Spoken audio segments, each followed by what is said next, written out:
meeting this evening, March 24th, 2026.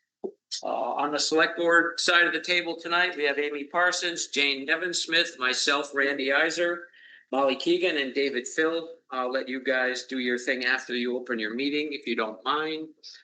Pursuant to Chapter 22 of the Acts of 2022 as amended, this meeting is being conducted in a hybrid format. The public has been provided with adequate alternative means of access via Zoom as noted in the posted meeting notice, along with access and participation instructions.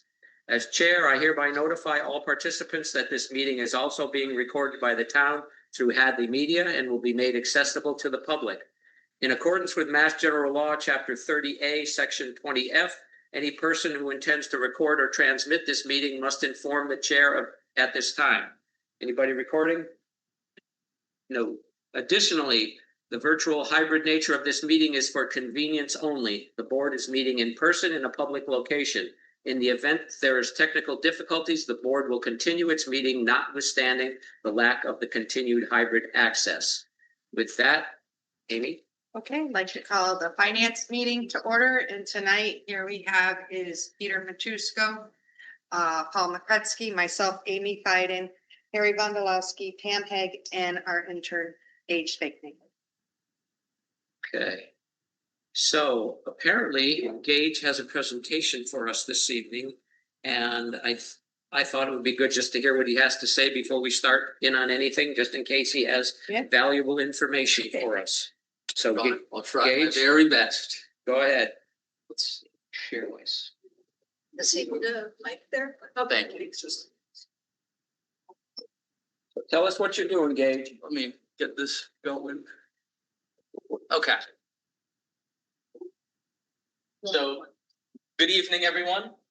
Most of you know me, but for those who don't, my name is Gage Spanknavel. I am currently interning for the Finance Committee while pursuing my master's in public policy at the University of Massachusetts Amherst. Hadley is my home. I went to our schools, volunteered for our fire department, and have dedicated myself to town service. Tonight, I am blending my professional studies with my personal commitment to our town's future.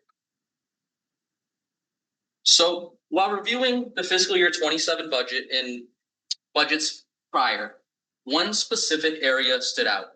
One that I believe is often glossed over in our economic and budgetary discussions.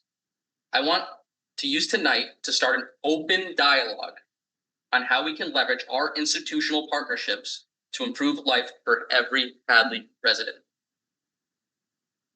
So as you can see, I just want to create understanding. I want to show some ideas that I researched and just really get the ball moving on just talking about this specific thing. So before the data, I'd like those at home who are watching via Zoom or in the audience tonight to consider these three questions. I also invite any select board members to share their thoughts on one or two of them, and we all share a common goal, ensuring Hadley's future is as bright as its past. So the three questions I have on the slides are, what are the values of the town of Hadley?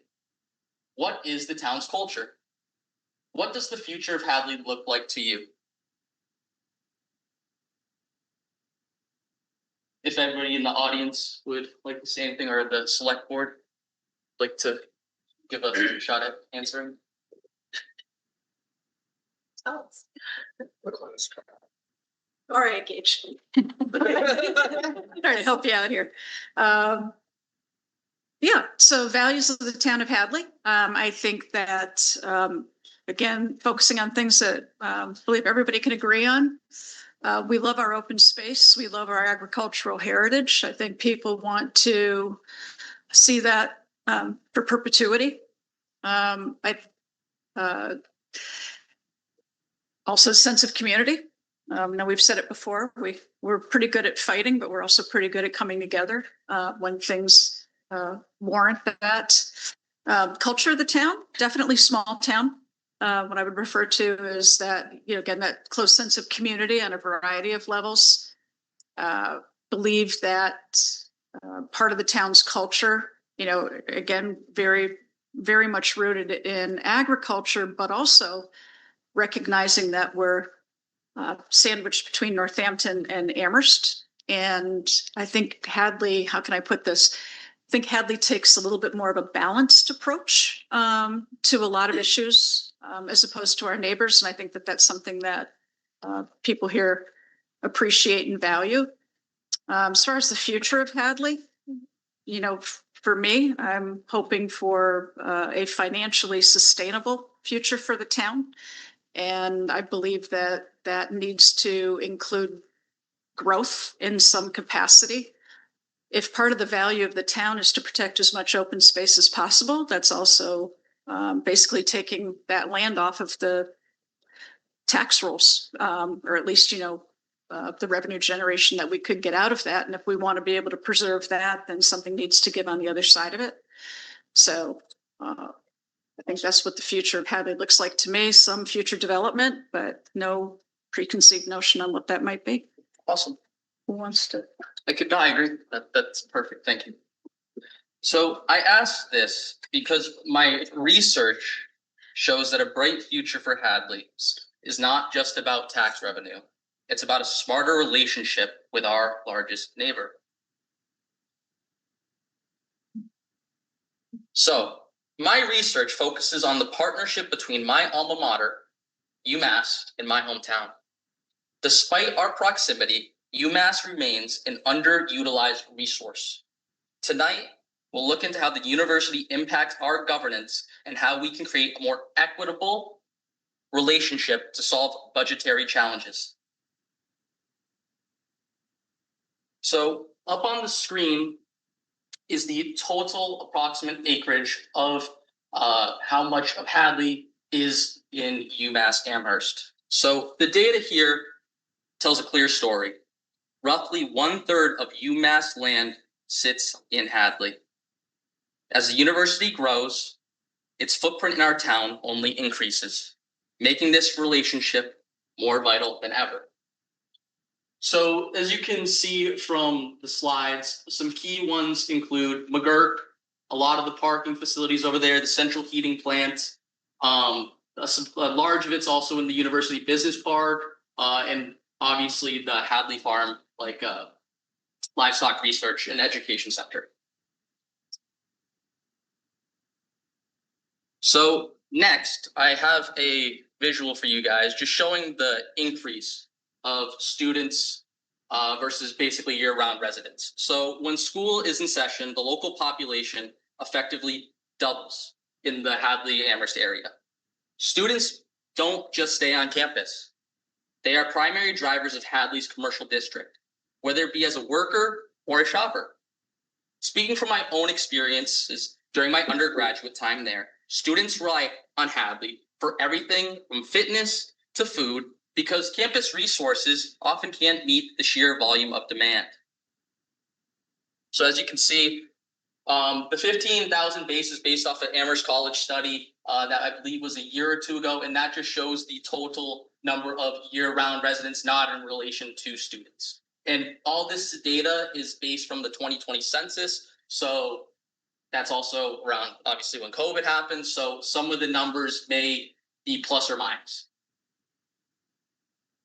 So next, I present a housing inventory and occupancy, also using the 2020 census. So this information shows the current total housing in the town of Hadley. So this is just a visual to give you guys kind of a picture of like broad numbers. Like I said, it can vary plus or minus. Let's assume that these numbers are primarily based on single and multifamily housing. Let's say 20% of the rentals are by non-university students. So that adds up to 143. So that means, in theory, 571 of these rentals are occupied by students. With basic math, and assuming that it's a 4 per person household, but typically it's more than that, if you've ever seen some sort of off-campus housing, it can be concluded roughly that 2,300 students live in rentals in the town of Hadley. And this does not include additional renters such as at Greenleaves or other extended stays. This puts a unique demand on our town services that we must account for. So next, this chart that I present to you shows the annual strategic partnership fund for quote unquote public safety and economic opportunity, which is a 5-year plan signed in July of 2022, provided by UMass to both Amherst and Hadley. So as you can see, annually, UMass funds the town of Amherst $1 million through this strategic partnership. And all the way down at the bottom right there with that little lip, it's Hadley coming at $85,000. This also does not include, in the year that it was signed for Amherst, a one-time payment of $400,000 for a new ambulance, $65,000 in funding for pedestrian safety, and a $50,000 also partnership for economic development. So what I'm presenting to everyone watching is not a new idea of the partnership between the university and Hadley. I looked into a number of public record documents from the master plan back in 2017 to university and town budgets and came to the conclusion that the outcomes have not changed in a decade. Our residents, our schools, and the students themselves deserve a partnership that actually moves the needle. It's time to revisit this vision. So as you can see on the slide I provided, it just shows the impact of, whether it is students, but just the total amount of our budget that gets allocated to having to maintain, infrastructure and other operational costs. This can range from public safety, DPW, and other town municipality departments, essentially.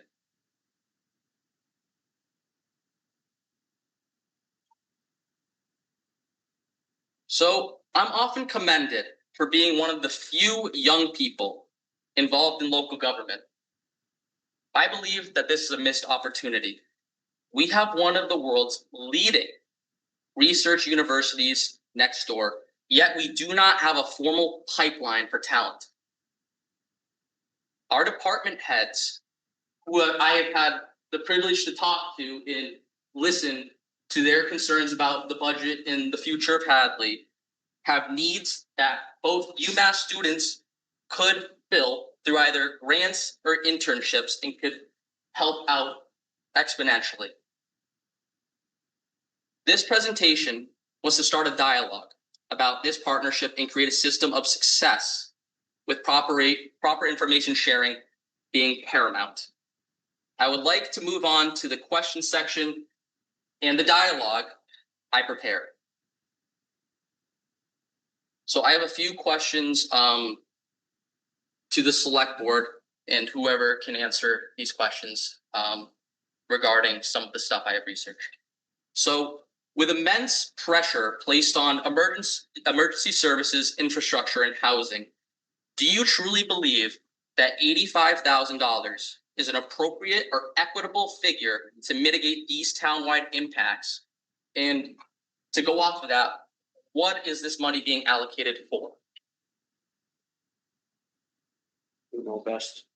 You've been dealing with UMass for a long time, so.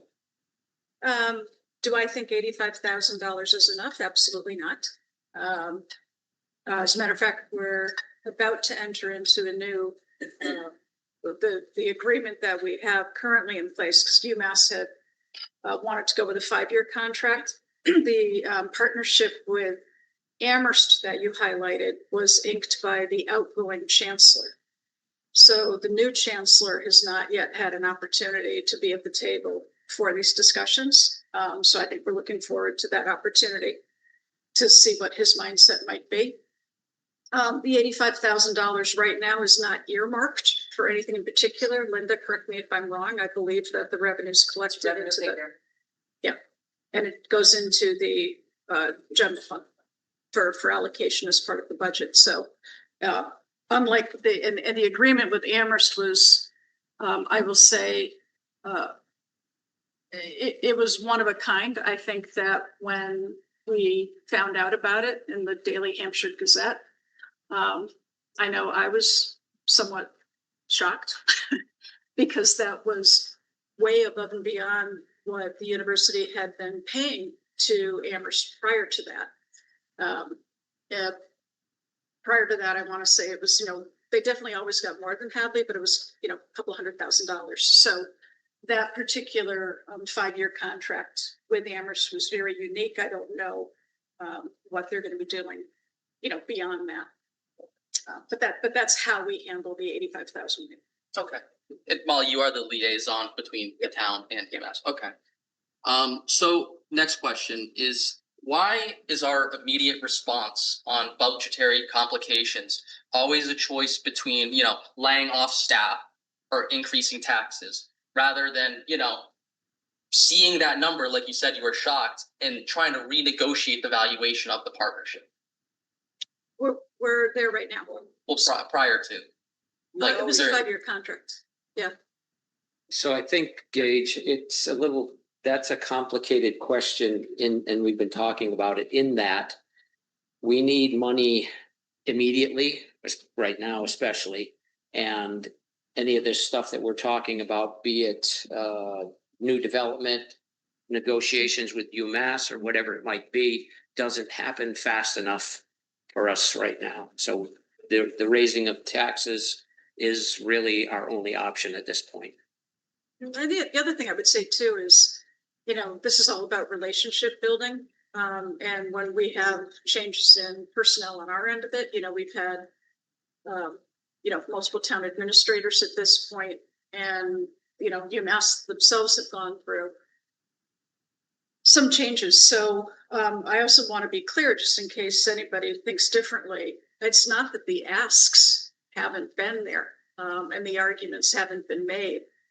But at the end of it, in order to ink an agreement, both parties need to be willing to come to the table. Prior to the $85,000 contract, we were lucky to get looking at Chief Mason here, one of our, what do you call those? The signboard, right? It was valued at 10,000. Yeah. 10 or 15,000, yeah. Yes, 14 something. Yeah, It was And back we, between when we 2000. started this contract about 12 years ago, it was $50,000, I think. Could have even been 45, but the longest I remember is 50. So it's taken 10 years to get from 50 to 85. Yeah, that's kind of concerning, just with the whole inflation Right. going on too. I'm just, yeah. Yep. It's, We agree. Did you want to say something, Jay? Yes, so Molly, for my edification, the 85 is unrelated to the pilot program the state pays us. Correct. Yeah, Okay, this you wanna is talk like, about that just for a minute? sure. So this is what we refer to as a community partnership agreement between us and the university. The pilot would be for any state-owned land that's payment in lieu of taxes. And that's something right now that we've been advocating for a long time, and our current legislative delegation is really running with the fact that the western part of the state is, in everybody's opinion, significantly underpaid for the value of the land that we hold, whereas the eastern part of the state gets the lion's share of the payment in lieu of taxes for state-owned property. So that's something that Joe Comerford in particular and the entire legislative delegation is advocating for, to try to get that changed so we can hopefully get more money there. I think that's what Jane you're referring to. Yeah, I just want to say, it's another thing, doesn't happen overnight, but we've been pushing for this for a long time.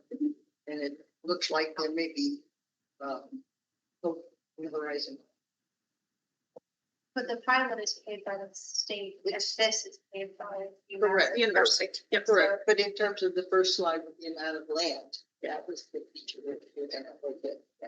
yeah, that's just in reference. Yes, total amount of land, but also shows the amount of the university within the town of Hadley, just making that, that's what that was my Happy main about point. that, Yes. 'cause it's money, you know? Now, is it concerning that they are using an Amherst address versus? I'll get to that. I was gonna Okay. say, 'cause I think that their argument would be that all of the student housing is on Amherst property.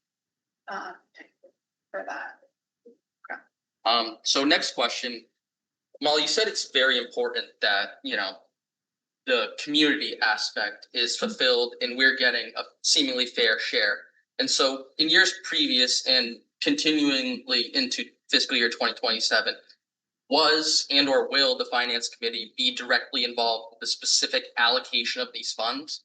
or will this be a top-down like decision? Would the finance committee be involved in the allocation of the university funds? The funds that, whatever the strategic partnership, or just in general, will they be involved within the partnership agreement? Like being there and basically being told the information that you are? You mean, would they be at the negotiating table? I'm sorry, I'm not sure what. Well, yeah, not necessarily like physically there, but will we be, I've asked multiple members of the committee and they did not know about these allocations like at all. And I'm just curious if we're gonna be, involved with the discussions. Well, he asked, When- I'll put it this way, he Yeah. asked, because he asked me, and I don't know the details, I didn't know any of the details, except I know of the line item when it comes up to budget time, but as far as any details, what the contract is, what any of the information is, that was something we were unaware of or didn't know anything about. Oh, okay. No, it's a matter of public So- record. It's been a line item in the budget for, And there's certainly, if it's about how it was spent, they're 100% involved in the budget as we know it from this point forward, because it will likely go in again as an increased revenue figure. And it'll be a line in continue to be a line in the revenue, and it goes towards the budget, and finance committee will play the role, continue to play the role that they do play now. yeah, and just, again, for people who may not be aware, so what happens, and again, I'm not trying to remember what year we started this, mid 2000, It was under David, and I'd say it was, I want to say 2012 or something like that, maybe. that sounds About right? right, yes, it's already underway. And- Yeah. and yeah, So 12 we 15. didn't have any sort of partnership agreement. And then again, a couple of chancellors ago was when we requested one. Initially, there was some nominal amount of money, and like I said, they were willing to pay for the signboard, because we were not arguing, we were advocating for the traffic impacts and things like that for the town. And then it evolved from there. So I think it was like a 3-year contract, maybe another 3-year contract. This one was the only one that we did that was a 5-year contract. The parties at the table have always been the town administrator. I was there initially, maybe when I was chairing the select board, and then I volunteered to be the liaison to the university from that point. And then it comes, as David Nixon always used to describe it, there's a tusk rubbing meeting where the chancellor comes in with some of their community relation folks. Hadley comes to the table. We talk about synergies, partnership opportunities. I can tell you many of the things we advocated for. Neil Page was mentioning the internship programs, which by the way are all free. I mean, basically UMass put the onus on us and said, just go ahead and post it and people will come, which has been true. We tried to get more department heads to participate in that, but many of the department heads felt that they were too busy to have an intern, kind of that's a classic issue. But at any rate, so there have been many other things that we have collaborated on. They now have a seat as part of the agreement on the Housing and Economic Development Committee. That's why Tony participates in that. Strong pushback on the money because of COVID. We tried to get a lot more money out of them, and it was like this. Post-COVID, they inked the 5-year deal. I think we're in a stronger position now. So no, I mean, typically the initial negotiation is going to be between the executive body of the municipality, but it comes back to the full select board for ratification, if you will, or agreement. The finance committee wants to know what that is. We can certainly, I mean, it's always been a public meeting, I guess is my point. So, yeah. Okay. And I think one of the things we have going for us now is if you pay any attention to students, their social media, what's going on campus. It's most of the students that are talking about the campus life and campus experience, they cite the shopping and stuff we do at Hadley. And it's always been looked at as, well, their student housing, most part on-campus student housing, is located in Amherst. So that has the biggest impact on Amherst. But the reality is Hadley is probably having a much bigger impact on their experience on campus than actually downtown Amherst is, because with the exception of the Spoke and some popular restaurants down there, the vast majority of what they're doing is here in Hadley. So I think we need to make that argument to them that, we are a big part of what attracts students to go to your campus. Yeah. And that's the reality. Yeah, and at the end of the day, we can have the best argument in the world as to why they should give us more money. And it's only at their whim are we gonna get what we get, sadly. Gotcha. Thank you. So you mentioned specific current internships happening. So like what formal repeatable programs, keyword repeatable, has the town established to involve UMass students or young residents in municipal government? Because I've heard from a couple people like, yes, Jennifer, I believe, had an intern. But I'm specifically talking about like an actual program that we can bring in a lot of these, very talented young individuals who can come and help out very much so. I've had some conversations about that. I'm happy to, but before I answer that, you're the chair. This is a very specific presentation. So I want to make sure, is everybody here in agreement? This is in the context of the posted meeting, which is to talk about FY27 Oh, I would, budget, to say that. yeah, because he's talking about help and we're talking about people and salaries. Are And you so okay with he's Oh, yeah. Okay. looking at how we can fill those spots. Yeah, so sorry, Gage, I just wanted to make sure everybody, because if somebody pokes at it, we don't want to run afoul. So in terms of programatizing the internship program, when Carolyn Brennan was the town administrator, that was something that she was extremely keen on, because she herself got into public service specifically because she started as an intern. I think it was the town of Amherst when she was in school, if memory serves me correctly. So when Carolyn met with the university, that was something that was like her number one priority. And again, from the university's standpoint, they said, we've got the School of Public Policy, we've got, history, but you name it. We have Eisenberg, people who would be interested in doing this, but it's up to the town itself. The onus is on us to programatize that sort of internship program. I want to give a shout out to Jennifer James. She's not here, but Jennifer is the one who said, I'm running with this. So for the past several years, Jennifer has brought an intern into town hall specifically to try to rotate them through. Personally, I would again love to see that expanded, but we can't put that onus on force that upon department heads, because interns need to be cared for and fed. You can't just drop somebody in and say, here, have at it. So I hope that that's something that becomes part of, you talk about the culture. Part of our culture is to embrace that going forward. Yes, I completely, I talked with some of the department heads and it seems as they are very on board for these internships. It's just they haven't gotten any communication between, the university and the town and how we're establishing that. Yeah. Like that's my question. Okay, and just, again, Gage, the universities, they're not going to do the outreach. It was made very clear to us years ago that if you want an intern, they have an internship posting board. Anybody can go on the internship posting board, post a job description. And Mike, you've done this before, right? Yep. Yeah.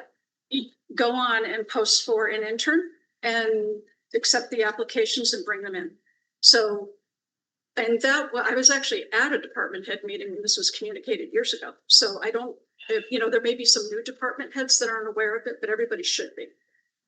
And it sounds to me like maybe there should be some kind of notification sent out, something simple to. Just a reminder. Yeah, remind them that there is an opportunity for interns. Three separate interns over the years. Yep. And one was high school, and that was an outreach from high school. One was a college student, and that worked very well. We had a third one through one of the state programs, actually. I think that's one of the ones that Carolyn got. Yep. One of the Clemens programs. And I think that finance is one of the areas where people do specifically reach out, say, I want to be part of, finance. So it might not be as obvious in internship for other departments. But, it does involve having specific projects, and some seem very, well, why don't you have an intern do the budget book? Because it has to be done round the clock for the last 2 weeks before it's handed in. There are other things that can be over time and done. What Molly said about it takes time to organize and work with an internship, in an intern, and that's very true. They get through a project and say, here, and you look it over, and not today. Maybe not tomorrow, I'll try and get back. So there is a lot of back and forth that needs to be done, so. And are you just with talking practice, it about works. municipal? Um, Excuse me, no, all over. I mean, my farm has UMass students in animal science, and I'm sure my farm isn't the only one in town. Yeah, a lot of the For farms. many years, yeah. I've had UMass students. So I'm hearing what you guys are saying with, these things take time. And I completely agree on establishing important things like this. But like I said, some of my research goes back to the 2017 master plan. And a lot of these concerns that are still being brought up today, such as, forming these internships, have been going on for seemingly a decade. So what I'm asking for is just, you guys are saying, yes, it takes time, but is a decade enough time to establish something like this? When you say establish, to me, that seems to implicate that we're going to have a position available today. And then when that internship runs out, we're going to automatically keep filling it and filling it and filling it. And that may work in some situations, but not in all, and it may not work in any. So I think we just need to be relatively loose. I mean, I agree with what you're saying, Gage, don't get me wrong, but I don't think it's as cut and dry as we need this person today, and then when they're done, we're gonna need somebody else and somebody else and somebody else and somebody else. So we've got to figure out a way to utilize the interns, but I don't think we can have something set in stone. And maybe I'm wrong, but that's how I see it.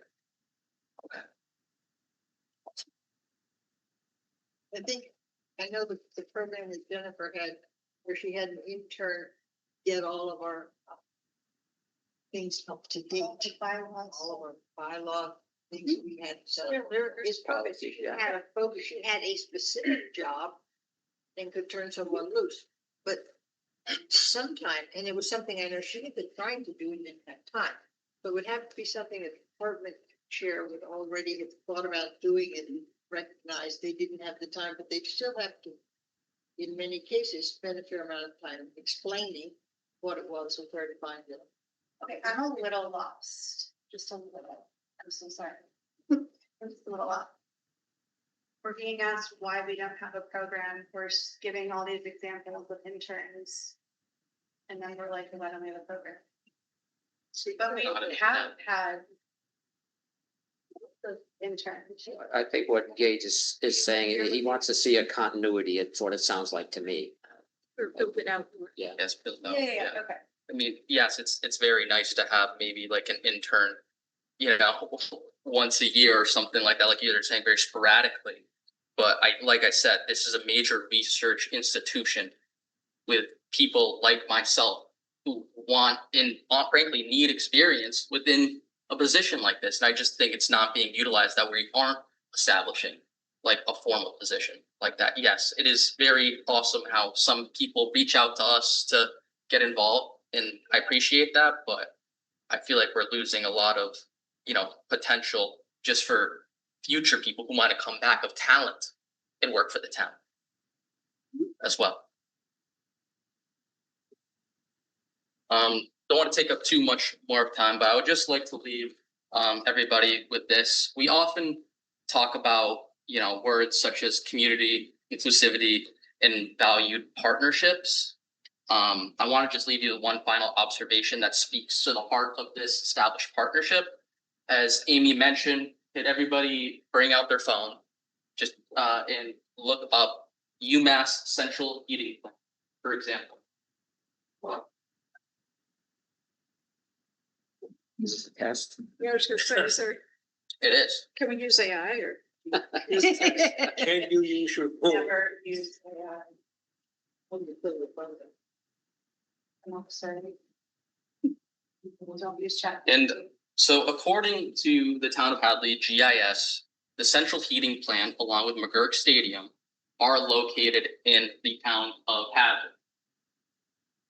However, Amy, does it say specifically? It says, 200 Mullins Way, Amherst. Mass. Amherst, okay. Yeah. Thank you. Yes, so we have seen quite an administrative trend where the university buildings located physically in Hadley, on Hadley soil, are being redesignated with Amherst addresses. So my final question to the board is this. If the university is comfortable administratively erasing our town's name from the very land they occupy within, our borders, why should we trust that they have the intention of preserving our town's character, culture, and economic future with our partnerships? And what specific steps will the board take to demand that Hadley will essentially be Hadley? Their lawyers have more money than ours do.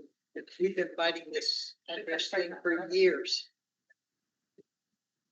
Well, my question would be, because they're using these addresses, does that affect our pilot? No. They can call it whatever they want. It's still in Hadley. Yeah, I mean, that may just be for a postal address, basically, because there are plenty of towns that have, say Northampton, outlying little villages and towns that says a Northampton address, even though, that post office may be in Haydenville, Williamsburg, whatever. So it may be something as simple as that, but I don't. Yeah, I mean, Pelham Mail goes to Amherst. Okay, but it'd still be this would be a concern too, considering, so say, like the ambulance or something else needed to go, got a call at the plant. Who's gonna come to that? Is it going to be Amherst or is it gonna be Hadley? So that would be a question, and that has to do with if it is the ambulance and there is a transport, okay, that could be income.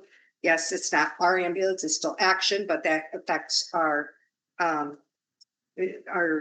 that we get back. We're well aware of this problem.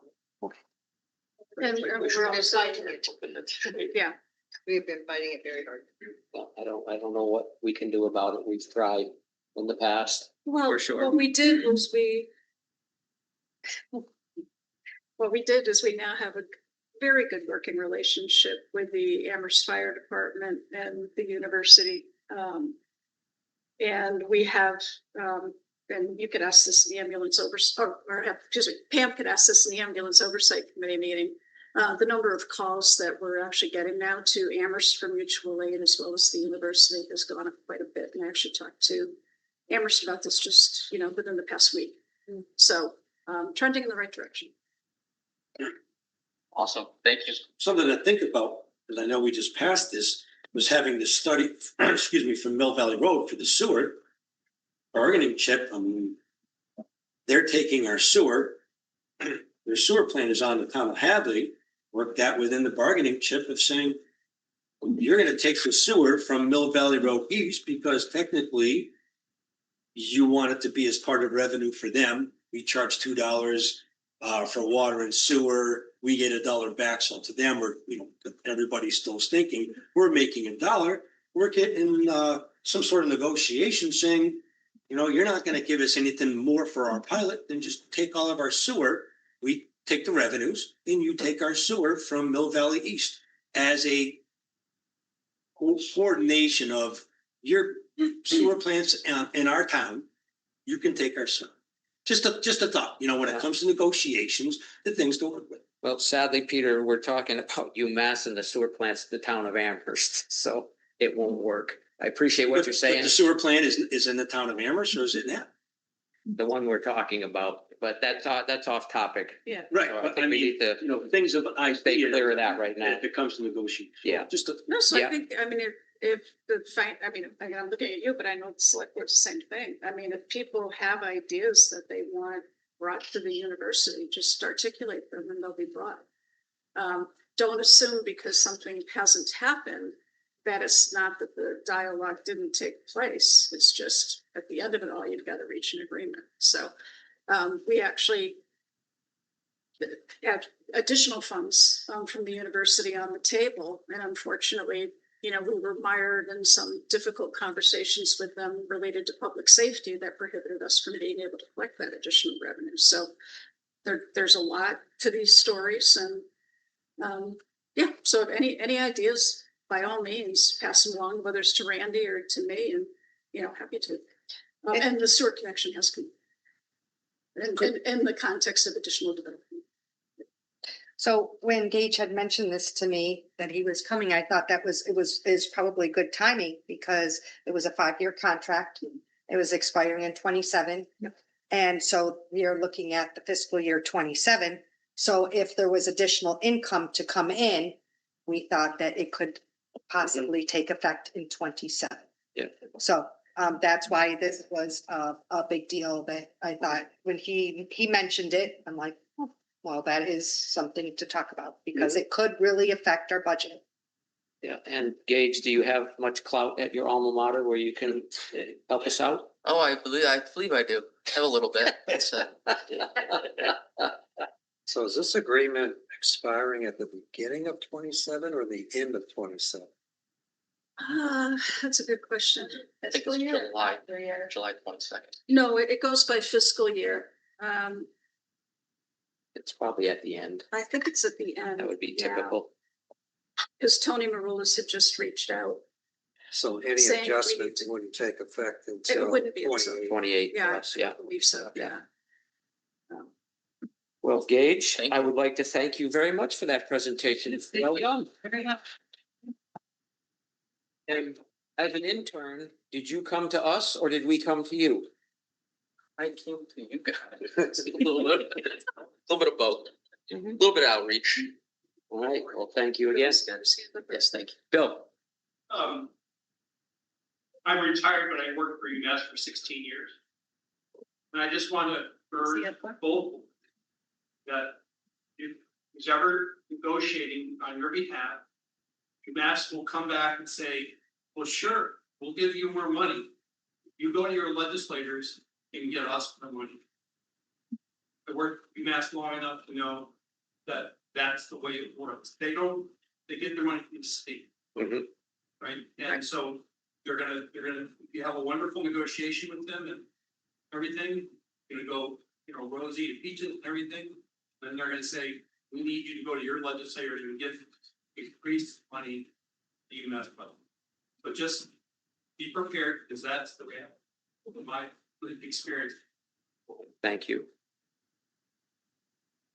I want to know, when we big the next project.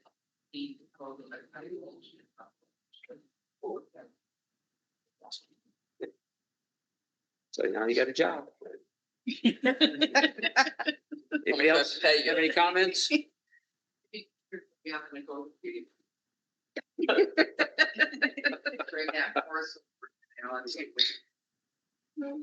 All right, let's move along. Next up on the agenda is item 2.1, hiring freeze. So we're going to discuss, we've got 3 vacancies that people feel are very important to be filled. One's a DPW foreman, Board of Health, public health nurse, and the Council on Aging director. Mr. Mason, would you like to? Scott, you want to talk about the DPW? That's first on the list. Got a seat right for you, microphone. So we all know that we've both boards have agreed that if a position becomes vacant, it won't be rehired unless we discuss it and agree that it should be. Right? Yes. Okay. Mr. McCarthy. Yes, good evening. A month ago, the DPW foreman resigned. So that we have obviously a vacancy. It's a fully funded job. It's proposed to be fully funded again. It's a critical job to our operations. You know, be that middle person between myself and the crew. So as far as cuts go, like many years ago, I knew Molly and David were here when I started as superintendent. I became director and we eliminated the superintendent spot, so that kind of middle management thing has already been, you know, gone away a long time ago for budgetary reasons. You know, long before, so I feel that this is a real critical position for us to have, and we really need it filled. What are the duties of this person daily? Just organizing the crew and getting the crew out working and, you know, prioritizing the jobs and. What do you do? Yeah, well, I mean, if it goes from him to you to them, then. well, he I mean, goes to out in the everybody field. else. And the foreman goes out in the field and supervises the crew as they're working. And makes that decision of what we should or shouldn't do and, you know, who's doing what and things like that, you know. As far as I talk to the two foremen and try to get a game plan, prioritized work. Look at, you know, the calls that came in and et cetera, but the working foreman is all you're working as, that person on the job would give commands of what to do. It's a union shop and, you know, the job descriptions don't necessarily say that that person is or in control of making any kind of decisions. So that's another thing that comes along with this. Can I talk a little bit more about what you do, Scott? Yeah. So the other things that Scott does, or what Scott tries to do, is he tries to manage the full function of the Department of Public Works, which constitutes 3 separate divisions, effectively, right?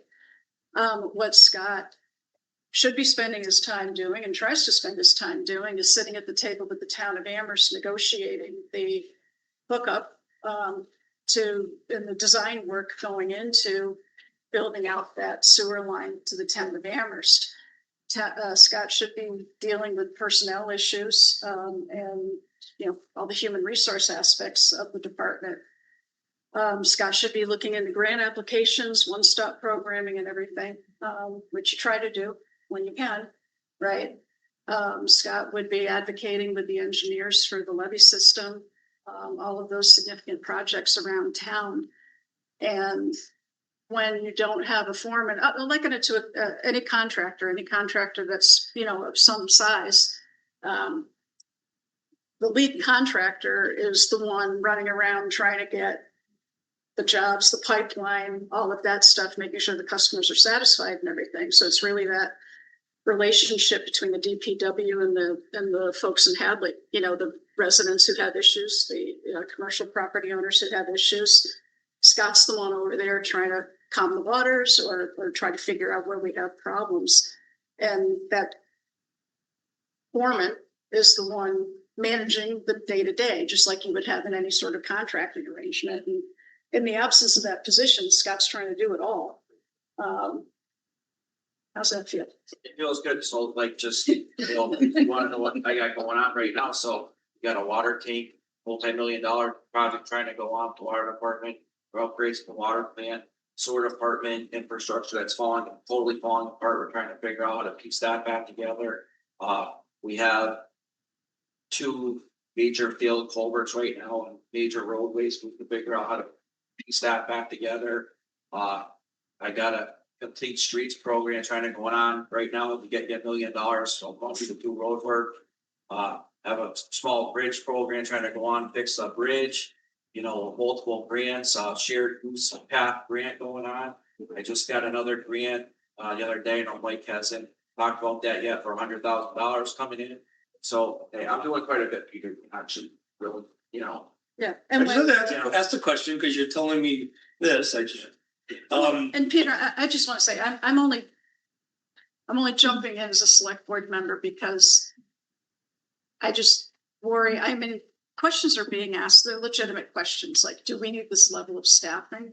But I also don't want people left with the impression that Scott's not doing anything because people lose sight of all the things that they can't see. What people can see is, you know, how many trucks do we have over on a corner fixing a sewer, that water line break? They can see the, you know, their divots in the town common.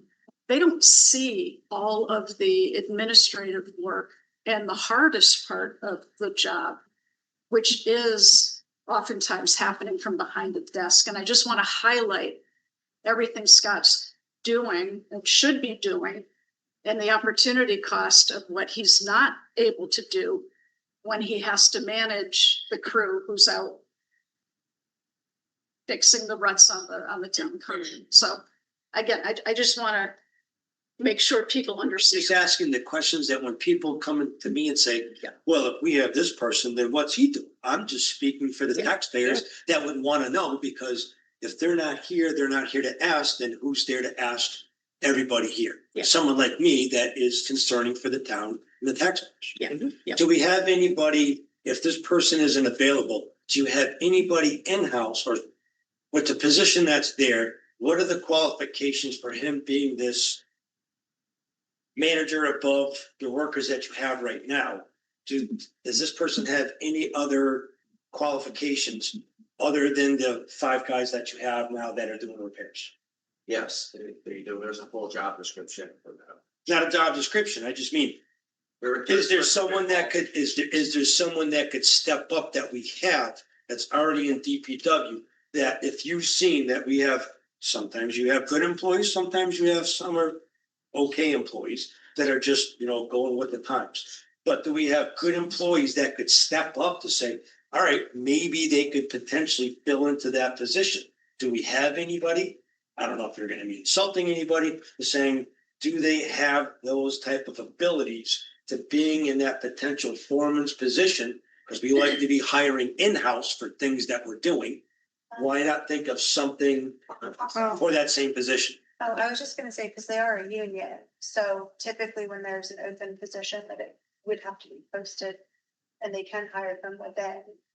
And then in that case, if somebody from within moves up into the foreman position, then it would be a vacant slot for like a lower position, and then that's kind of the hierarchy of the union. I just didn't know if someone like that, knowing if you Yeah. could do within, is there somebody capable that we already have that's paying $70,000, that if this person is willing to take a little bit more of the responsibilities that you see, that can actually take instructions and disperse it to the other people, to giving them a $15,000 raise to that title? We're only giving $15,000 instead of us having that free. But you have to have do the that other with a person, union. but you also have to have another person come in and do the work. The person we just moved up is now supervising. Right, but you can't do that with the union because all of within the union contract, you have negotiated positions, so you can't just say, okay, we're gonna, give you this job, but not pay you that, and then we're gonna take those responsibilities, and that would all fall within another union contract negotiation, because the positions are set in stone that way. So I think here, we can, as a group, we can say, okay, yeah, we would like you to go and post that position tonight. And then, again, you might have to come back to us because you might, again, find somebody within the union that wants that. And then, because we have the hiring freeze, we're gonna come back again and say, okay, now we have a highway laborer position open because that person wants to report a position. So, but yeah, unfortunately, we can't be like messing with people's salaries and job descriptions within the union contracts.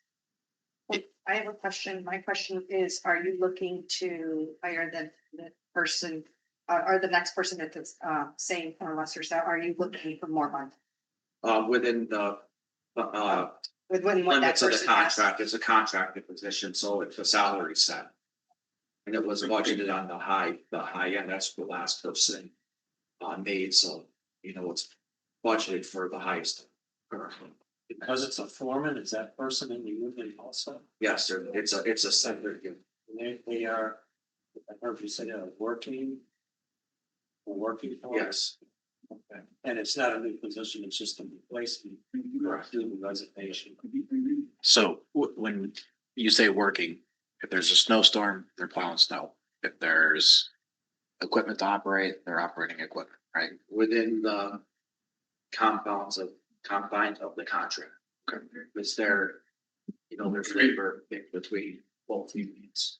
Right, if someone was doing that work, they could file a grievance and you go to arbitration and.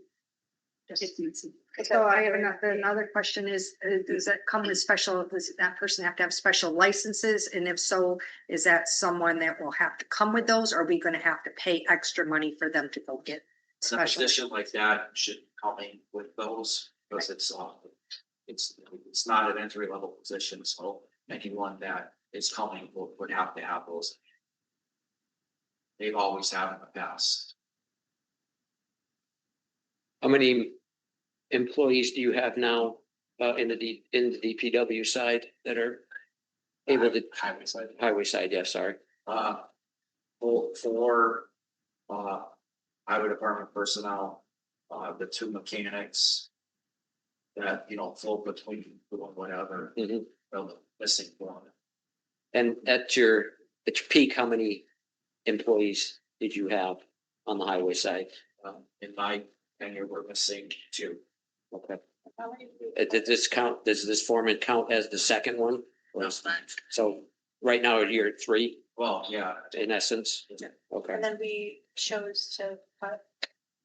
right. So, it seems to me this is a necessary position. How much does that sell? That we now have to do.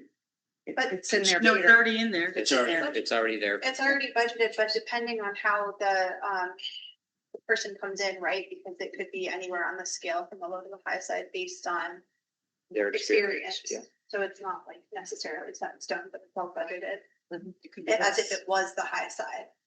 It could potentially be lower. I don't have any more, does anybody have a question?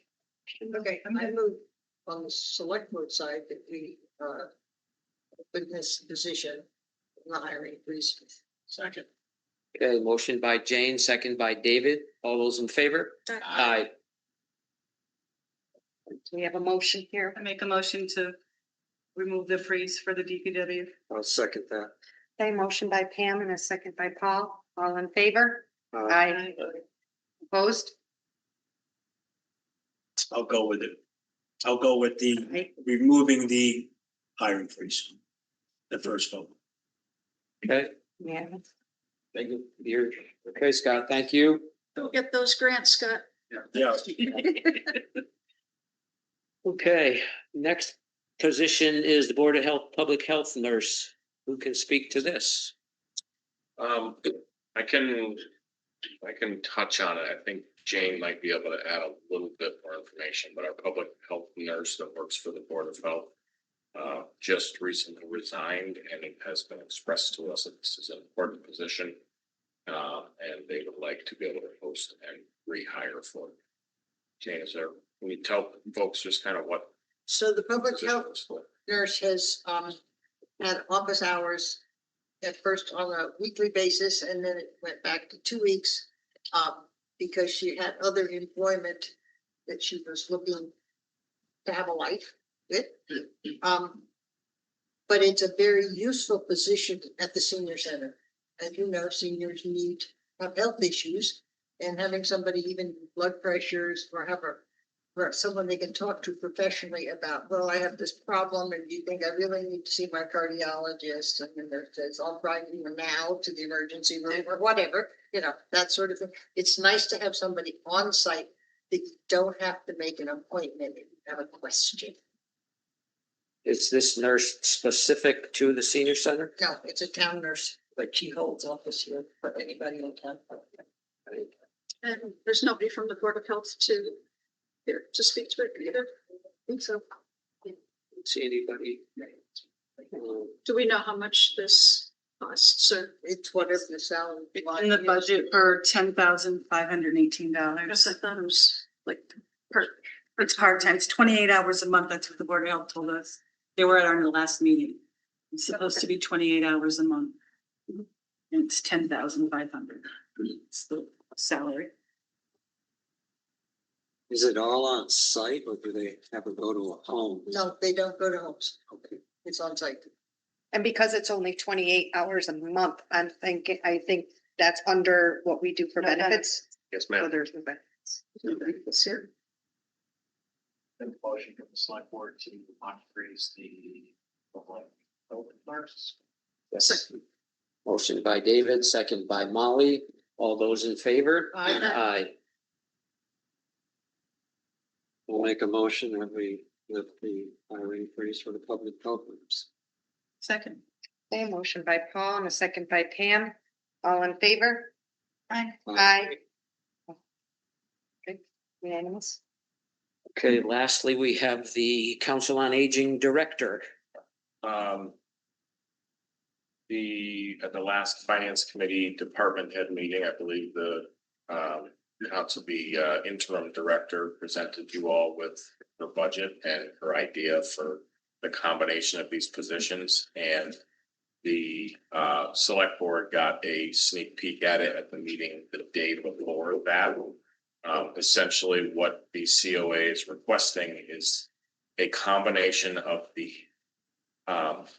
program coordinator position and the COA director position in order to reduce costs and be able to save the one position cut that was going to happen in the COA.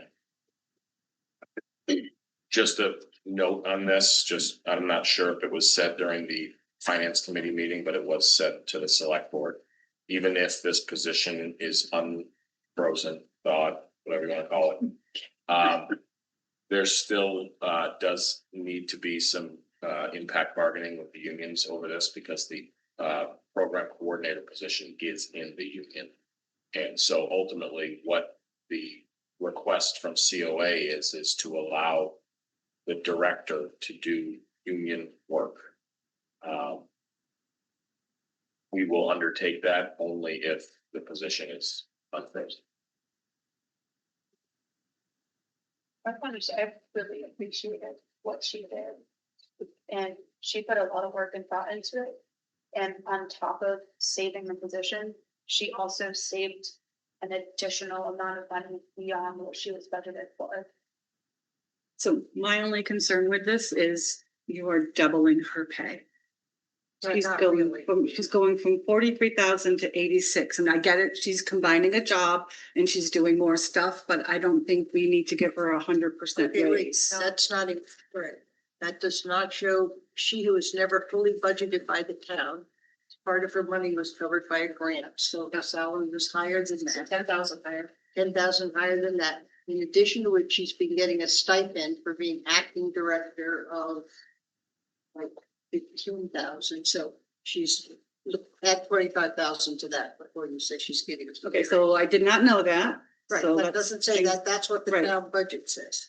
No, Yeah, no, what those numbers are the town budget. right.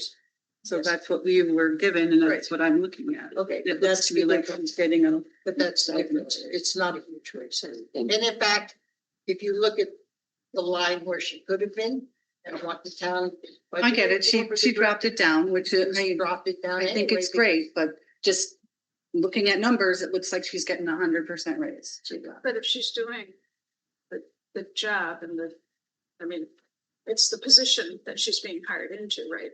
So if you went from an administrative position and you were making $20,000 a year and then you became a department head making $40,000 a year, I'd advocate for you because you'd be doing a $40,000. I get that, and I didn't know about the stipends or the extra stuff. I'm just looking at this, right, again, we're bleeding at the jugular and we're giving her, looks like we're giving her a $40,000 raise. Was my concern. But with the stipends and whatever else she was getting, I'm guessing it makes sense. But what was the previous director making? It was, the current budget is for 91,000.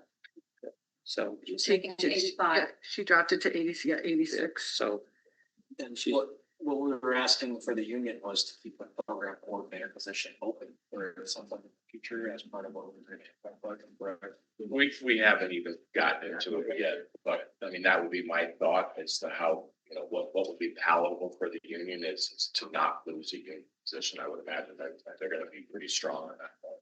Well, on the other position that would have been lost, if the position had to be cut. Yeah, that's, I mean, that's a bonus, I won't say a bonus, but that's also something for the union to consider, that with this adjustment, they'll be saving another position, so.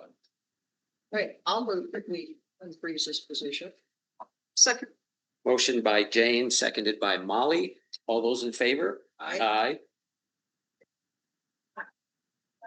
Okay, unanimous on this side. Do I have a motion to unfreeze the director's position? Second. No, you gotta make You the gotta motion make the first, motion, Harry. you can't make it. Motion by Harry, second by Paul. All in favor?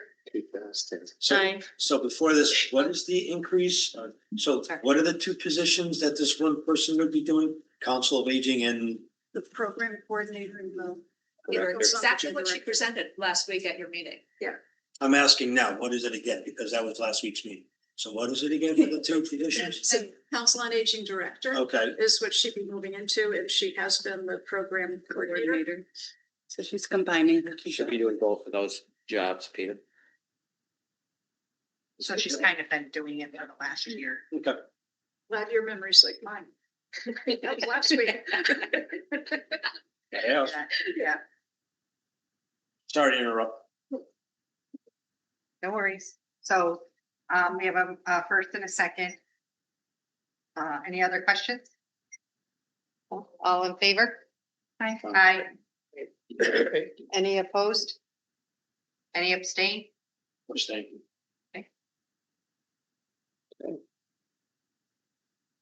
One passes. All right, now we get into the real fun. Item 2.2, fiscal year 2027 budget.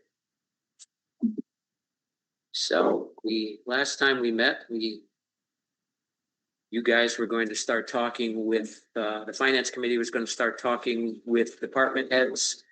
Have you had much luck with? We have talked, but we can't give you anything yet because we still have two big meetings coming up, one tomorrow and one next Monday. So then we'll be done and being able to look at what, and then talk and come up with some thoughts and recommendations. Could you, and again, just mainly for people at home, can you let everybody know who you've met with so far? So we've met with the schools, and we met with DPW. And we've met with a lot, Park and Rec. Council on Aging. Veterans. Veterans. And a lot of, Linda fills in every time if there's space. Some of her stuff. Deaths, insurance, benefits, finance committee, reserve account. And select board and Jennifer. Select board, yeah. So who are we meeting with tomorrow? Buildings. So tomorrow we'll be meeting with, the 100's more like the Town hall. clerk, the collector. He says, yeah, that's her, that kind of thing. And then, public safety is, more on, On Monday. And is that's it then? yeah, we just have the two meetings left. Are we rescheduling the library? The library will be in with those meetings. Yeah, they rescheduled. And then you said you wanted to have a meeting so you could digest and discuss. And then we'll be ready to Have a come back board to the meeting. table Yep. together. Yep. Okay, so does anybody have anything to say tonight while we're here? Yeah, just one thing, it's an ask, and I talked a little bit with town hall about it today, but just on the salary line items and everything, I think, in light of the fact that, Lauren in HR had provided a lot of that information to Linda, I think we just want to go back and have just double check, make sure everything's accurate there. And then it's still at some point like to have a conversation about the revenue too. Well, wait until they're done with their stuff. Sure. Well, I mean, we could, I mean, if you have more want to talk about more things like the revenues or bring any other topics up that we haven't thought of too. You know, or tell us something that we should look at more. And as far as revenues, or if you have any ideas. Gage had the one idea, but I mean, if there's any other ideas that we can look at. Peter, do you want to say something? It's not about the budget. It was about your select board meeting at 12 o'clock this afternoon. Is it something that I could talk about or question about? You can. Yeah, there's- Okay. It's just, hang on. It's In the not- context of the budget, because that's what's supposed to. Well, it is, Yeah, yeah. meaning the potential of the salary, which I know, which I saw, it's still under union negotiations or negotiations of the person's salary.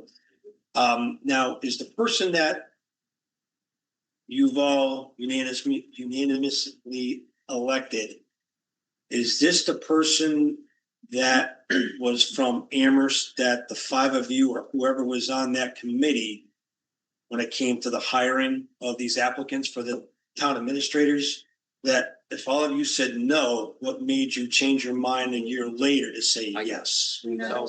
So we didn't really say no, Peter. We said not at this time.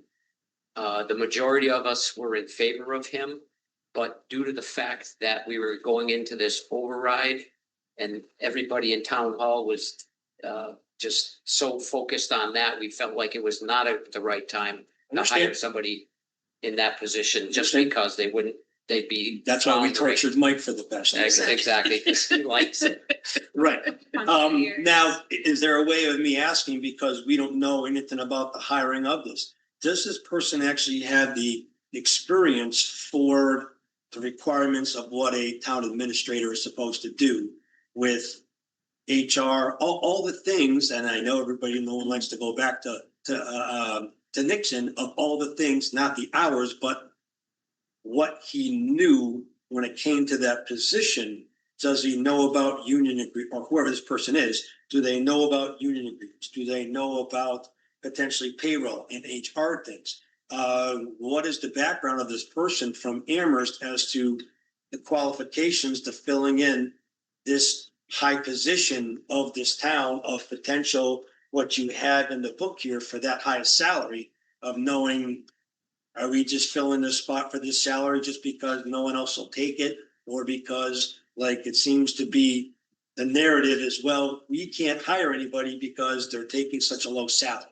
So I will say that he does have the skill sets, but I don't think we should talk about that because of what's posted tonight. We can talk about the salary. And I think that we're open to a range of that. We haven't even started having a discussion as far as salary, but that is something that we'll have to think of next meeting, right? Executive session. Yeah, so we'll start with salary and the contract and make him an offer. I don't personally see it being at the high end of that scale, but you never know. It's, it's Well, open to negotiations. I mean, no different like what Scott was asking. He was asking for somebody to be a supervisor with that type of experience. Does this person have TA experience, select board experience, finance committee experience? Or what is this person's background to now being in charge of a town and telling us what this person's recommendations are as to how they are projecting the future for this town? So That's what my concern is. people can go back and watch so we had they interviewed 3 times. Yeah, well, Yeah. we need to be careful, Peter, because we're getting away from what's on the Right. agenda tonight. I know, love that. That's but there's fine. questions To that because previous meeting. it was on a 12 o'clock meeting. I figured I would just ask, and Sure. I know you have, We interviewed him at our last board meeting, it's public record. Yeah, so You can- people could and should go on and watch that to form that opinion. do you know what that date And was? 2 previous times. we Last had- Wednesday. The 18th. People, Twice before that as well. and I don't Yeah, know if twice. this is Yeah, he was there twice before. in the agenda or not. Thank you. I don't know if this is within the agenda or not, but people have approached me and said, well, why didn't the board, as soon as the override outcome was known, why did they immediately go out and start advertising again instead of just hand selecting one person? So I think And that, I'm flat-footed, I didn't know what to tell them because I'm not on the board of selectmen. so that probably is outside the scope of the meeting tonight, but I think that was actually addressed at previous meeting. So. So, I mean, if this stuff, if you guys really want to talk to us about it, we can put it on a future agenda. Would you like that? Please. Next meeting, please. Okay, be happy to talk. Thank you. You're welcome. All right, anybody else have anything to say regarding the budget? One thing that I don't know if you guys can make any headway that we haven't, but the stipends, I really think is something that needs to be reexamined. Various boards and committees. There's only 2 or 3 committees that get stipends. I know it's a small amount of money, but busiest board and committees in towns, in town, not receive a stipend. I think it's kind of outdated, and most boards have voluntarily given them up over the years, but for some whatever reason, there's some boards and committees that are hanging. Well, the reason why, because I was part of that when we gave up the stipends. And there was really, the board was the planning board. And the planning board, we don't have a planner. The planning board is a working board. So they are the only board that was, when we took away all of the health insurance and all of the stipends, they were the one board that was exempt because they didn't have an employee at the time. They were a working board. I think the Board of Health too, at the time. Board of Health gave it up since. Because they hired Ben at the time. Okay, yeah, Board of Health. yeah. And I know. But they were also working. They were different because they were actually the Board of Health at that time, wasn't I? Tessier was going out. They were actually doing the work. They weren't about just procedure. They were actually doing all the work, Inspections and doing such. the inspections like an employee. You know, but like CBA, I believe still gets them. If I remember correctly. I don't That's what I know. was just looking for. Yeah, and so anyways, I think it's something that we should look at and Yeah. it should be encouraged because. I know it's a small amount of money, but at this point, everything counts and it should be across the board, so. Yeah. Don't throw anything back to London. She won't. I was gonna say, it must be- Anybody else? Okay. I would say Melinda. Who takes the minutes? Jennifer transcribes from, Actually, Peter. Peter. Yeah, somebody will watch the video and transcribe it. Did you want to volunteer for that? No. I passed. Now, what's the program? Nancy? Open, okay. So Nancy Bannon, we're supposed to say our name, right? Address, Nancy Bannon, that we find that out. So I've been attending the meetings with the department head, and I'm just so impressed with what they bring to the table. And I think you, as a finance committee, have a really unique responsibility here to the whole town. That you really look at those budgets and like all of you are doing, really looking at what it takes to make the department run and what they're missing. I think you all agree, well, no, I can say that there is not enough money coming in to do what we want to do. And that number is set. And I think you all are looking at the budget for each department. And again, as I said, you're coming up with that number that's gonna come forward. So as a concerned citizen, you know, I would hope that you would engage in that process really carefully, like you have been, in coming up with a number that takes us to live our value in this town. It's for the benefit of this town. And I keep thinking of that phrase. It's so important. So, thank you. Thank you. Yes. With the Fitzgibbons, I'm 24 Woodlawn Road, and tonight I'm speaking as both a Hopkins teacher of 25 years and also a very proud Hadley resident. I actually moved my family here specifically for the school system. A lot of this I'm gonna repeat, but I'm not gonna go on and on, so I wrote myself some notes. I wanna highlight the incredible work our superintendent is doing. She is a powerhouse when it comes to securing grants, which I think everyone's aware. Sometimes I think she's writing the grants before they're actually announced. And then this is only so that we can continue to ensure that our programming is top tier. But obviously, grants cannot sustain a district. We have to actually be really realistic now because schools are in competition with one another. To remain a town where we want people to move and stay, we have to continue to be competitive. Our special school programming is not only keeping us competitive, but it is attracting many students from other places. These proposed cuts threaten the very programming that makes Hadley desirable. And there is a sense, just as murmurings around town, that during the last vote, many did not realize how dire these cuts would actually be. As a taxpayer, so I really have a question, as a taxpayer and a resident who really does care deeply about our future, I have a simple question, it's really yes or no. Will the taxpayers be afforded the opportunity to vote on a budget override again? So we can let the community decide the value of our schools at the ballot box. The short answer is yes. That's what we're shooting for. The finance committee is meeting with all the departments. They're gonna get numbers, as Nancy said, that will tell us what they need to operate, hopefully at a respectable level. And then we will put together an override with a number that will hopefully keep the town moving forward, at least in a reasonable fashion. Thank you. You're welcome. Anybody else? Okay, it's like we're done. Motion to adjourn. Motion by Jane, second by Amy.